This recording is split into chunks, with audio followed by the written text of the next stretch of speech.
Hello everyone, welcome back to my channel. आज का मेरा वीडियो हमारे अभिभावकों और बच्चियों और ख़ासकर महिला वर्ग के लिए डेडिकेटेड है। आपको पता है कि आज का जो समय है वो टेक्नोलॉजी का समय है। जहाँ टेक्नोलॉजी एक तरफ हमारे लिए फ़ायदेमंद है, वहीं उसका दुरुपयोग भी बहुत ज़्यादा हो रहा है। खासकर मैं बात करूँगी सोशल मीडिया की,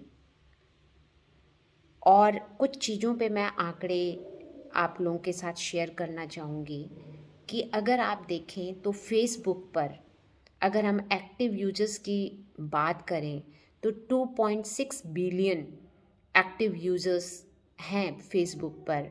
वहीं ट्विटर पर लगभग 18.70 करोड़ ट्विटर पर एक्टिव यूज़र्स हैं। इंस्टाग्राम पर लगभग 1 बिलियन लोग हैं जो एक्टिव हैं, और सबसे ज़्यादा व्हाट्सएप पर लगभग 2 बिलियन एक्टिव यूजर्स हैं। ये जो एक्टिव यूज़र्स हैं, क्या ये सारे के सारे सही हैं? और क्या ये एक्टिव यूजर्स का जो डेटा है हमें ये बता रहा है कि हम किस एक माया जाल के अंदर फंसते जा रहे हैं?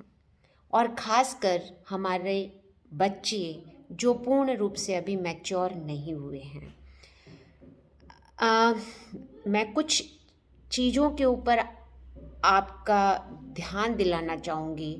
जैसे अगर हम बात करें कि जो हमारी फेसबुक है या इंस्टाग्राम है, व्हाट्सएप है और जो सोशल साइट्स हैं, इनमें मैं खाली एक फ़ेसबुक की बात करती हूँ जिसको अमूमन हर ग्रुप का व्यक्ति चला रहा है, और इंस्टाग्राम जिसको ज़्यादातर हमारे टीन एजर्स या हमारा यूथ उसका यूज़र है, एक्टिव यूज़र है।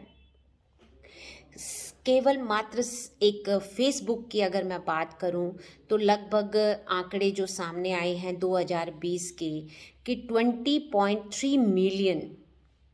20.3 मिलियन ऐसी आपत्तिजनक कंटेंट फेसबुक पर अपलोड होने की रिपोर्ट दर्ज हुई है।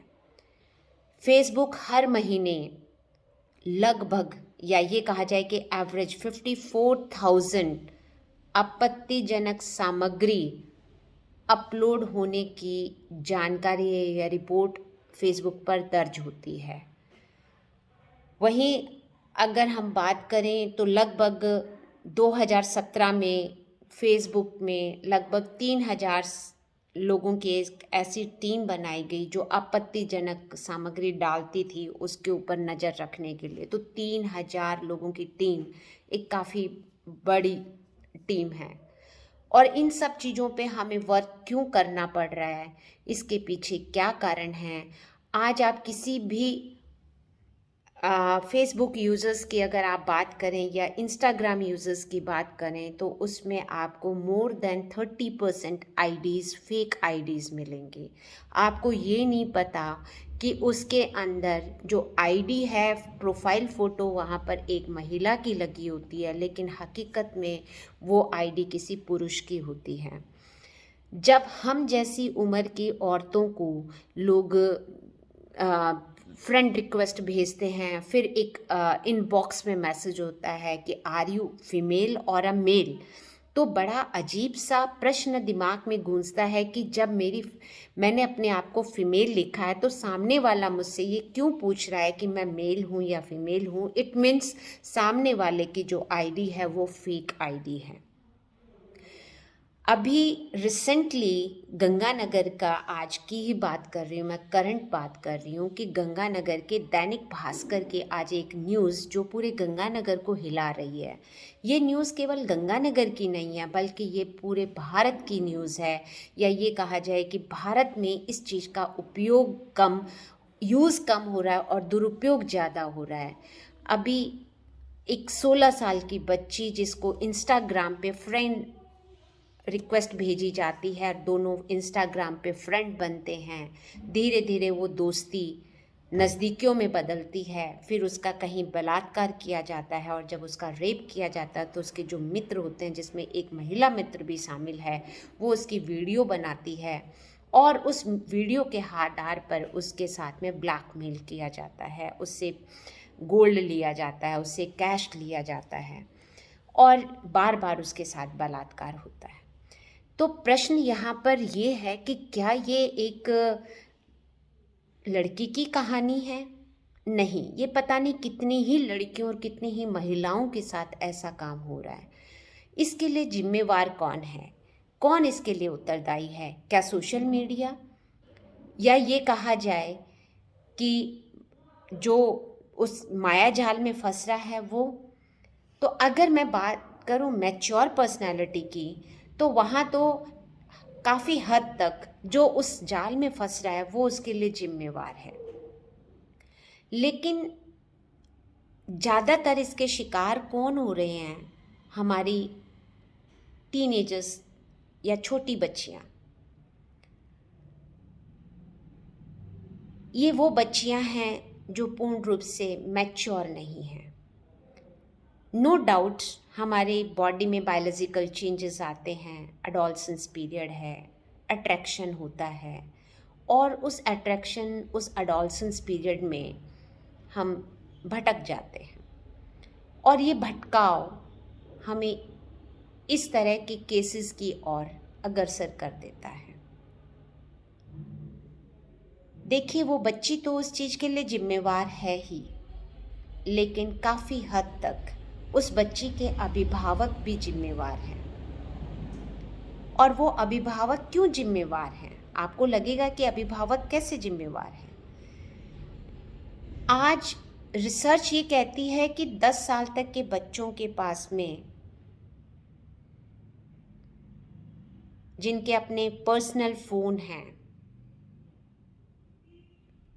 और इसके ऊपर अभी रिसेंटली एक रिसर्च हुई, 10 साल तक के 80 बच्चों का एक पॉपुलेशन या एक आंकड़ा इकट्ठा किया गया, और ये देखा गया कि जो बच्चे सोशल मीडिया पे एक्टिव हैं 10 साल तक के, वो पूरे 1 वीक में टोटल, अगर हम एक्यूमुलेट करें डेली का उनका सोशल मीडिया को यूज़ करने का टाइम ड्यूरेशन, तो 7 दिन के अंदर वो केवल 6 दिन ही सोते हैं। एक दिन, पूरा एक दिन, यानी 24 आवर्स वो सोते नहीं हैं। यानी कि 7 दिन के अंदर जितने उनके सोने का टाइम होना चाहिए, उतने में 24 आवर्स उनके माइनस कर दीजिए, इतना वो कम सोते हैं। अब कम सोने के पीछे उसका जो प्रभाव उसके ऊपर आ रहा है, वो प्रभाव आ रहा है उसकी आँख पर, उसकी आई साइट वीक हो रही हैं, उसकी सुनने की शक्ति कम हो रही है, उसकी नींद कम हो रही है, नींद पूरी नहीं ले पा रहा, नींद पूरी नहीं ले पा रहा, तो मानसिक शांति कहिए या मेंटल पीस कहिए, वो उसके पास नहीं है। वो अपने आप को रेस्टलेस फील करेगा, या ये कहें कि वो अपने किसी भी काम पे कंसंट्रेट नहीं कर पाएगा। हमारी बच्चियों के साथ जो प्रतिदिन इस तरह के केसेस सुनने में आ रहे हैं कि सोशल मीडिया के कारण ये हो गया, सोशल मीडिया में दोस्ती हुई लड़की को भगा लिया गया, सोशल मीडिया पे दोस्ती हुई उसके साथ रेप कर लिया गया, सोशल मीडिया पर हमारी मैरिज कर ली बच्चियों ने, या ये कहा जाए कि उसके बाद उनका डिवोर्स भी हो गया, या सोशल मीडिया पे बच्चियाँ गलत कंटेंट देख रही हैं, या उनको परोसा जा रहा है, उस तरफ उनको अट्रैक्ट किया जा रहा है। ये जो सारी चीज़ें हैं, इन सब चीज़ों के लिए वो बच्ची तो रिस्पॉन्सिबल है ही है, जो उसको वो चीज़ें प्रोवाइड करा रहा है वो भी उस रिस्पॉन्सिबल है, लेकिन सबसे ज़्यादा रिस्पॉन्सिबल उसके पेरेंट्स हैं, जिन्होंने अपनी जिम्मेवारियों से मुंह मोड़ लिया है। और उन्होंने फ़ोन उसको प्रोवाइड करा दिया, फैसिलिटी उसे प्रोवाइड करा दी, वाईफाई कनेक्शंस उसको दे दिए, लेकिन इतना टाइम प्रतिदिन वो ये निकाल कर नहीं देख पा रहे हैं कि उसकी बच्ची कहाँ पर बिज़ी है, किस तरह के लोगों से उसका सोशल सर्किल है, कैसे लोग उसकी फ्रेंड लिस्ट में हैं, किस तरह का कंटेंट उसके अकाउंट पर है या उसके इनबॉक्स में किस तरह के मैसेजेस आ रहे हैं। इन सब चीज़ों के लिए उन्हें अपनी बच्ची को अवेयर ज़रूर करना चाहिए। और माँ बाप से अच्छा और ख़ासकर माँ से अच्छा दोस्त कोई नहीं हो सकता। तो माँ को अपनी बच्ची के पास बैठकर उसको इन सब बातों को खुलकर शेयर करना चाहिए। हम इंडिया में करते क्या हैं कि बच्चों को इन सब चीज़ों पे पर्दा डालने के लिए बोला जाता है। उनको कहा जाता है कि ये तुम्हारे मतलब की चीज़ें नहीं हैं, ये इस तरफ तुम्हें ध्यान नहीं देना। लेकिन हम कभी ये नहीं कहते कि तुम्हें क्यों नहीं ध्यान देना, क्यों नहीं तुम्हारे मतलब का है। हम उस तरफ उसकी क्यूरोसिटी को और बढ़ा देते हैं जब उसको इस तरह की चीज़ों को रोक देते हैं। तो सबसे पहले तो पेरेंट्स की ये प्राइम ड्यूटी बनती है कि वो अपनी बच्चियों को और बच्चों को भी, दोनों के लिए, बेटा और बेटी, क्योंकि कहीं ना कहीं इस तरह का जो काम करने वाले हैं, गलत हरकतों में बच्चियों को डालने वाले हैं, तो दूसरा पक्ष लड़कों का आता है। तो उनको भी काउंसलिंग की ज़रूरत है, उनको भी समझाइश की ज़रूरत है, उनको भी संस्कार देने की ज़रूरत है।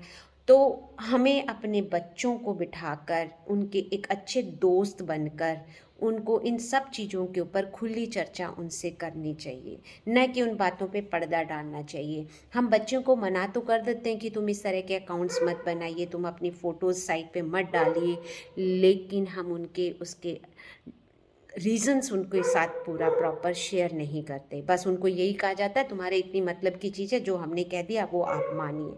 हमने उसकी क्यूरोसिटी को बढ़ा दिया, वो उसको पूरा करने के लिए कुछ ना कुछ गलत करेगा।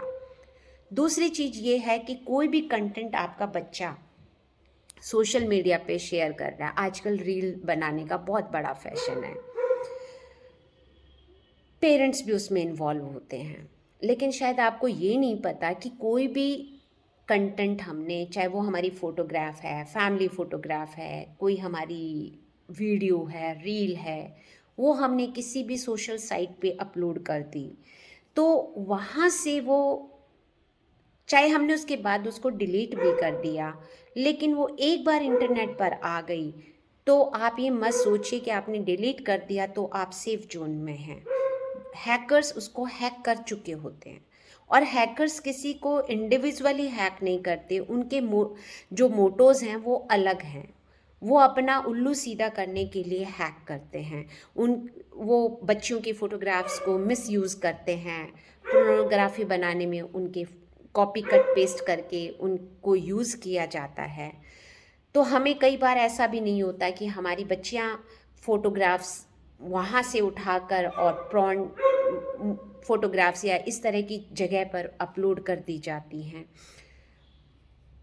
ये सब चीज़ें हमें रोकनी पड़ेंगी, ये घर से शुरुआत होगी। और हम इस चीज़ को अपने बच्चों से शुरुआत करें कि एटलीस्ट अपने गर्ल्स, खासकर लड़कियां, अपने फ़ोटोग्राफ्स कम से कम सोशल साइट्स पे डालें। पहली बात तो डालें ही नहीं, और अगर डाल दी हैं तो उनका कुछ सेटिंग इस तरह से करें कि आपके जो अकाउंट्स हो वो प्राइवेट हो। दूसरी बात आपको बच्चियों को बताने की ज़रूरत है कि हर किसी की फ्रेंड रिक्वेस्ट को एक्सेप्ट मत करिए। आप उस भीड़ में मत भागिए कि आपके फॉलोवर्स बढ़ने चाहिए, आपके लाइक्स बढ़ने चाहिए, आपके व्यूज़ बढ़ने चाहिए। आज सबसे बड़ा सरदर्द यूथ के लिए यही है कि मेरे पेज पे इतने फॉलोवर्स होने चाहिए, मेरे रील को इतने लाइक्स और इतने व्यूज़ मिलने चाहिए। ये जो दौड़ कर रहे हैं हम लोग, या जिस डायरेक्शन में हमारा बच्चा जा रहा है, ये उसको बहुत गलत जगह पे लेके जा रहा है। जितने भी सोशल मीडिया पे यूज़र्स हैं, उनमें आप ये मानकर चलिए कि 50% यूज़र्स फेक बैठे हुए हैं वहाँ पर। वो उस हाथी की जैसे हैं कि जैसे हाथी कभी हार नहीं मानता या हाथी कभी थकता नहीं है, इसी तरह से वो यूज़र्स हैं, 24/7 अवेलेबल हैं। हैकर्स बैठे हुए हैं, वो निगाह गाड़े, जैसे उनको इस तरह का कोई कंटेंट मिलता है वो तुरंत उसको हैक कर लेते हैं। तो एटलीस्ट हमें अपनी बच्चियों को बताना है कि हमें हर एक फ्रेंड रिक्वेस्ट को एक्सेप्ट नहीं करना। अगर उन बच्चियों को फ्रेंड रिक्वेस्ट इस तरह की आ रही है, कोई गलत कंटेंट उसके पास आ रहा है, तो वो एटलीस्ट अपने पेरेंट्स को, अपने बड़े भाई बहन के साथ उस चीज़ को शेयर करें ताकि उस कंटेंट को आने से रोका जाए। तीसरी बात, पेरेंट्स को रैंडमली अपने बच्चों की हिस्ट्री के ऊपर, उसके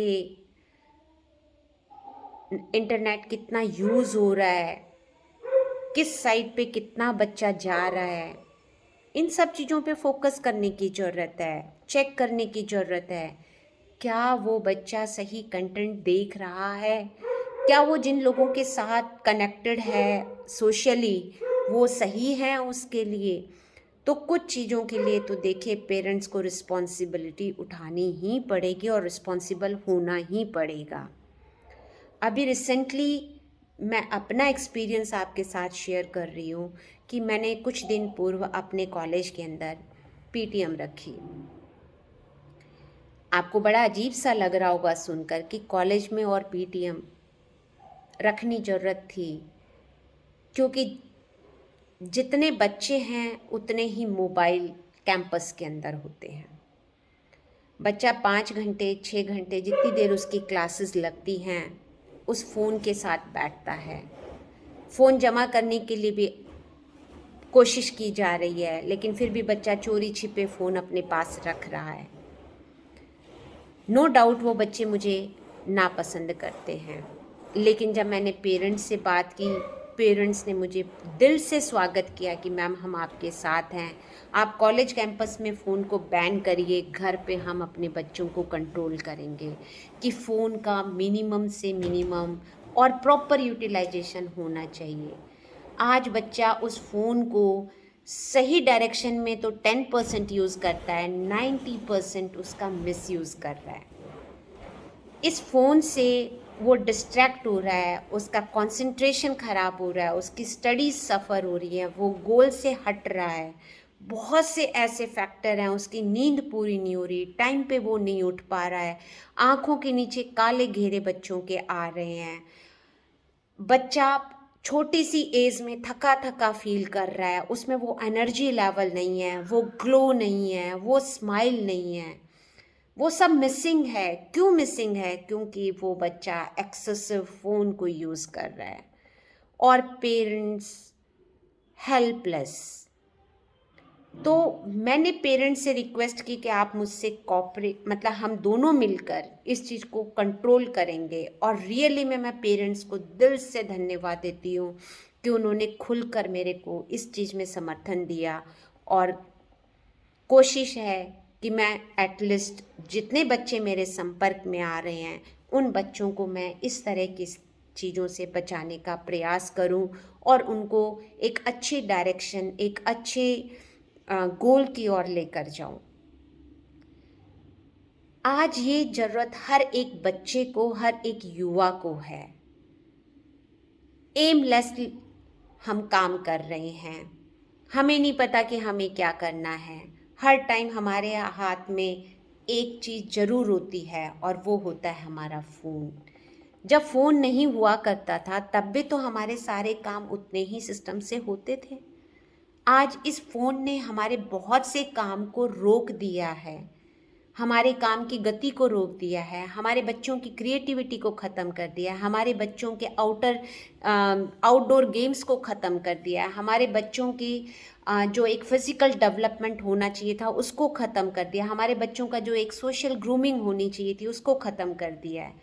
तो मेरी पेरेंट्स से हाथ जोड़कर विनती है, अभिभावकों से हाथ जोड़कर विनती है कि आप अपने बच्चे को इस माया जाल से दूर करिए। कोशिश करिए कि आपका बच्चा इस माया जाल में ना फंसे, इससे बाहर रहे और इसके बिना भी वो अपनी पढ़ाई कर सकता है, इसके बिना भी वो अपना काम कर सकता है, इसके बिना भी वो आगे प्रोग्रेस कर सकता है। केवल फ़ोन या गूगल बाबा फेक बाबा हैं, वो ही आपके बच्चे को प्रॉपर मटेरियल प्रोवाइड नहीं कर रहा। आप अपने बच्चे को एक लैपटॉप लेके दीजिए, उसमें वो बच्चा, आज फ़ोन महंगा है, लैपटॉप सस्ता है, उस पे बैठकर वो अगर कुछ ऑनलाइन क्लासेस भी लगा रहा है, कोई ऑनलाइन कोर्सेज भी कर रहा है, तो आप भी उसके ऊपर विज़न रख सकते हैं। बच्चे की आंखें कम खराब होंगी, गलत चीज़ों में बच्चा कम जाएगा। आप इजीली उसकी हिस्ट्री चेक कर सकते हैं, आप इंटरनेट कहाँ कहाँ कंज्यूम हुआ है उसको आप देख सकते हैं। बहुत सारी ऐसी ऐप हैं जिससे पेरेंट्स अपने बच्चों के मोबाइल को अपने नियंत्रण में ले सकते हैं। वो सारी ऐप्स के बारे में मैं अपने नेक्स्ट वीडियो में आपके साथ शेयर करूँगी। लेकिन जब मैं इस तरह की न्यूज़ पढ़ती हूँ तो अंदर से दिल रोता है कि आज हमारी बच्चियाँ किस जगह पर जा रही हैं, किस गर्त में जा रही हैं, किस जाल में फंसती जा रही हैं, हम उनको बाहर नहीं निकाल पा रहे हैं।